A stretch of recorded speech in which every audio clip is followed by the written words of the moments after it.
Hi, with this third episode we're entering the realm of the top 40 best point-and-clickers on PC, and trust me, all of these are excellent. But it's better to see than be told about things, so let's jump straight in. Quest for Glory 3 – Wages of War is Sierra's cult classic adventure game with very prominent role-playing elements.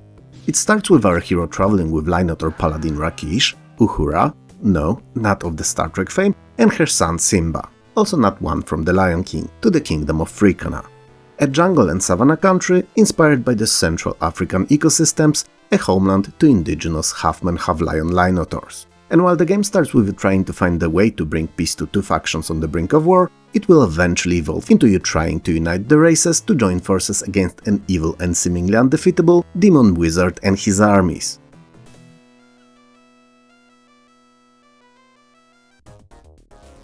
It's only fitting for not only two, but also two consecutive in how they were released Quest for Glory games to be next to each other.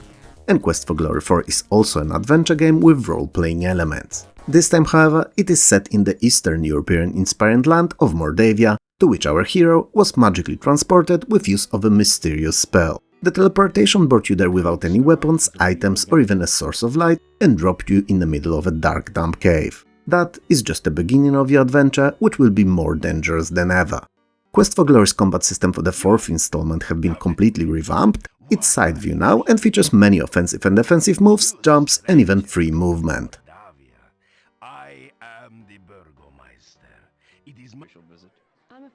I've never played Callahan's Crosstime Saloon, so all I'll tell you about it is what I learned of it online. Keep that in mind, but also don't let it discourage you, it scored as high as it did for a reason. So, Crosstime Saloon is based on the Spider Robinson's sci-fi stories, and it's super faithful to its name. As in, its clientele is not only made out of your everyday Joes and Janes, sipping whiskeys to forget about their mundane lives, but also aliens, mythical beings, and time travelers among others. What and why they drink, I do not know, but they're definitely an unusual bunch.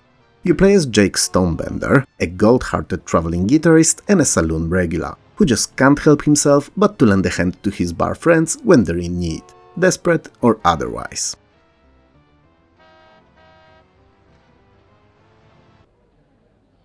I've covered I Have No Mouth and I Must Scream recently in my Forgotten Treasures series, so if you want to know more about it, and you might as it's definitely worth it, head there to do so. The link is in the video description.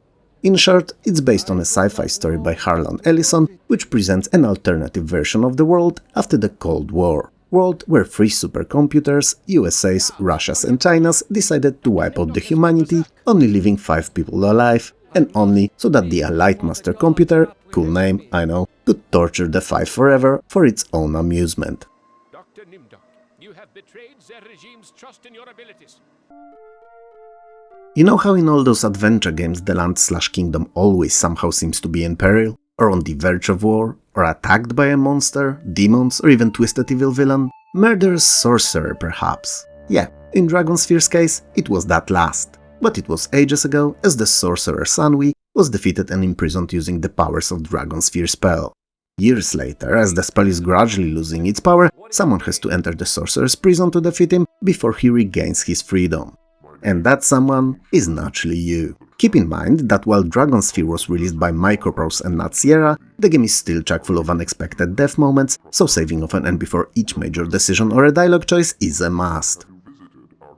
Why suggest this? Well said. The Legend of Kyrandia is the first in cult classic trilogy of point-and-clickers by Westwood. Kinda like Matrix was supposed to be the first in a trilogy and then followed up by many more standalone movies, but ended up being a single film with no follow-ups, prequels or sequels ever made. Anyway, Malcolm, a psychotic terrorist of a magical jester, escaped his imprisonment and seeks to take over the Kyrandia and also lay down revenge on his former captors. Your grandfather Callahan being one of them, or the main one really. So, now turned to stone, he's unable to stop Malcolm, so it all falls down to you to deal with the crazed villain.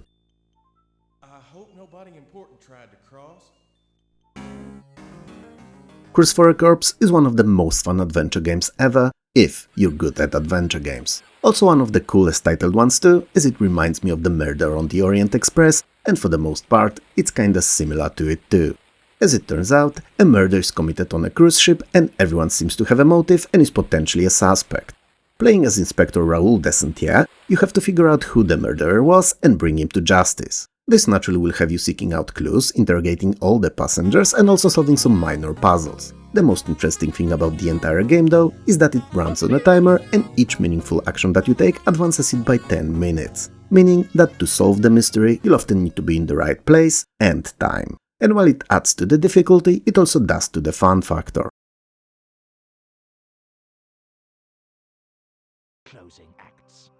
Discworld to Mortality Bytes is a fun exercise in what-if scenario if you're a believer. In anything really. God, gods, frequent and current alien visits to our planet, that the Earth is flat, that the vaccines had hidden tracking chips in them, or that the moon landing was faked. Either would do. Because it tackles the idea of what would happen if Grim Reaper would go on prolonged holidays, leaving all the dead souls in limbo, going neither up nor down. Either way, it's naturally up to our sarcastic hero Rincewind to locate and bring death back so that the world would not be stuck in permanent chaos. Pretty little girl. I'm not a little girl, I'm a powerful and dignified magician.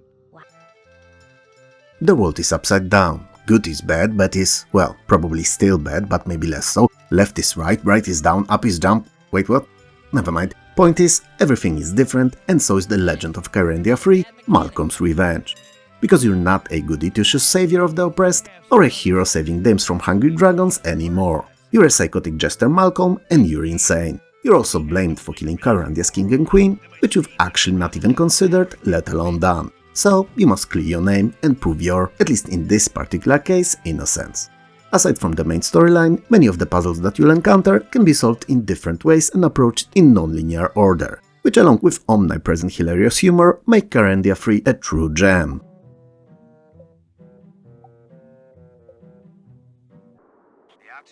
Imagine Armageddon. Yes, the movie, but without famous actors or oil rig drillers, and with scientists and astronauts instead, and written by Steven Spielberg, Brian Moriarty and Orson Scott Card. You're Commander Boston Lowe, and you're in the lead of a 5-man team sent to plant explosives on an asteroid that's hurling towards the Earth at an alarming pace in order to avert its collision with the blue marble. As you're about to do that, you discover that the asteroid is actually hollow and covered from the inside with what seems like alien tech. As you investigate the asteroid, it activates as if it was a spaceship and takes all of you far, far, far away to an unknown alien world. No planet but Earth has an atmosphere like this, and this See about this dragon. Discworld takes place in, well, Discworld, which is this flat Discworld that's carried on backs of 4 gigantic elephants, which in turn stand on even larger turtle. And if you think that I finally lost it, you're right, I did, but this is actually all factually correct and based on the novels by Terry Pratchett. A dragon is mysteriously summoned and now terrorizes the city of Ankh-Morpork, a sister city to bleh, less beef, or so I heard. And you playing as Rincewind, least important out of all wizards in the Unseen University, are sent as the canon for to deal with the situation in the wizardry way. Standing around like something unhygienic. Do it now. Zork Grand Inquisitor is a first-person point-and-click adventure utilizing high-quality, pre-rendered graphics for its locations. Most of the areas that you get to visit in it can be explored in 360 degrees, adding a lot to the atmosphere of gameplay and feeling of being then and there. The game's story centers around your efforts to restore the magic to the land that had long outlawed it and punishes any and all people dabbling in it with so-called totemization, a rather gruesome process ending with a guilty party locked in a steel can forever.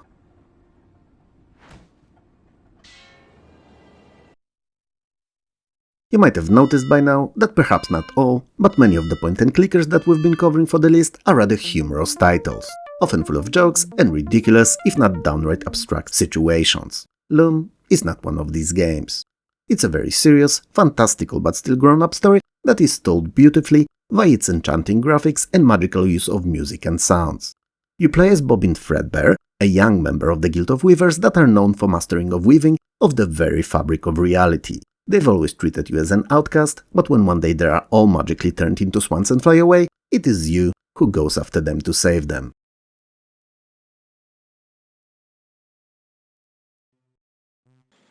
Did you notice that whenever a game tackles a subject of a far-off cyberpunkish dystopian futures, megacities and dark times for humanity, they are usually set in either US or Japan. For whatever the reason, these two locations are picked, despite that they couldn't be any more far off culturally. Well, Beneath a Steel Sky breaks the mold and it takes place entirely in Australia. Australia that houses ginormous megacities spread by the unhospitable wasteland. You know, like you've seen in the Mad Max movies. You play as Robert Foster and you were captured and taken to the Union City. The helicopter carrying you crash-landed in the middle of the city and you're the only survivor. So now you must find a way to escape it, but as you do just that, you'll get to learn a dark and troubling truth about the city and how it's run, and it will be up to you to do something about it. Mind if I look around? I certainly do. Mission Critical is a sci-fi adventure set in the year 2134, and it tells a tale of a 20 years long war between the UN and the Alliance. First being the United Nations that evolved into a political group, forming rules and regulations for humanity and aiming to halt the technological progress to prevent humans from creating independent artificial intelligence. The second, so the Alliance, is a military coalition that don't agree with the UN's despotic rules.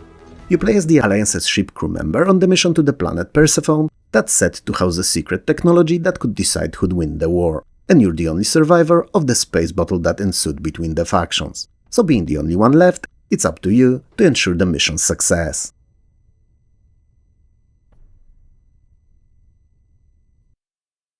The evil ogress Baba Yaga has cursed the land and also the baron that ruled it. His daughter disappeared and his son was transformed into a bear. Yep, these are the results of said curse and not a coincidence that we often see in fairy tales. All while the land is being ravaged by monsters and brigands, and in general, the chaos ensues and the kingdom desperately needs a hero to save it. Enter you, a handsome, courageous and also a little silly newbie graduate of the famous Adventurers Correspondence School. You will be the one to save the day. And the kingdom too, but you know, baby steps.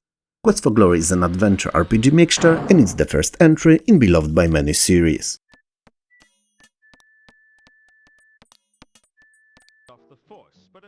Discworld Noir is a departure from the formula that made the first two titles so well regarded and popular. Despite that though, not only it ended up being as good of a game, but also one that opened up the franchise to a new slice of gaming populace, of those who carry very little for silly humor in their games. As the title suggests, Discworld Noir is darker, tad morose and heavy on its themes, and leaning more towards sarcastic, dark British humor rather than silly slapstick. You loot on a PI, and while you're hired to solve the case of a missing man, it will soon evolve into something much deeper, more nefarious and dangerous. Unlike previous entries, the puzzles are not inventory-based, but focus more on gathering of clues and solving cases. Nobby, you've never thought of something printable in your entire life. Why should you stop? Everything Christopher Lloyd appeared in, he made better. And Toonstruck is no different. It's a point-and-clicker made in a Roger Rabbit style, meaning the entire game world is animated and looks as if it was taken straight out of the cartoon, with Christopher Lloyd's character, Drew Blank, being the only real, digitized human there. It all started when on one of those boring slow evenings, Drew dozed off while working. When he woke up, the TV running a cartoon based on his creations magically sucked him in, straight into the animated world. There he learned of evil Count Nefarious, who uses dark machinery to twist the land and its inhabitants into corrupted versions of their original selves.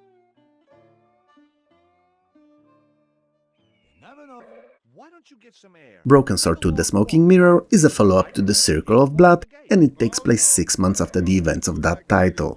George Stobbart is once again the protagonist, but you also get to control Nicole Collard, a French journalist and a foxy lady that we've met in the first game, now George's love interest.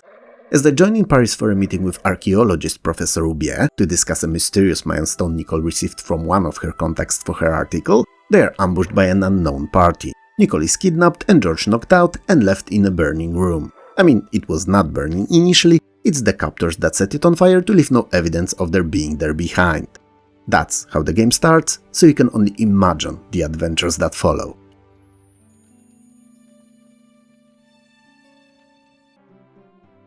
Simon the Sorcerer, more like Simon the Joke Teller, Simon the Ball Breaker, Simon the Cringe King. Oh my god. Anyway, Simon the Sorcerer is a super fun point-and-clicker and one of the most hilarious games in the genre you'll ever get to play. It is inspired by the Discworld books and the character of Blackadder from the British comedy TV series. It is full of parodies of fantasy novels and fairy tales, and it will have you laughing from start to finish like a silly boob. Simon gets mysteriously transported into the land of magic, where he learns that the wizard Calypso had been kidnapped by the evil sorcerer Sordid, and that he, Simon, despite being your average English lad, has to play a role in saving of Calypso, the role naturally being the one of a savior. So yeah, you have to save him and kick Sordid's hemorrhoid-ridden ass in the process.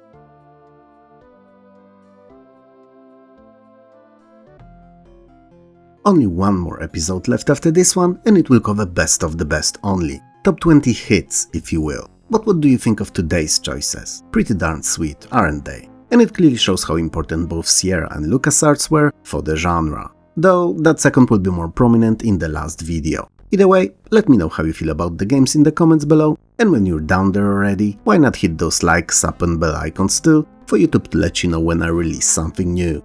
For me though, this is all, so take care of yourself and I'll see you soon.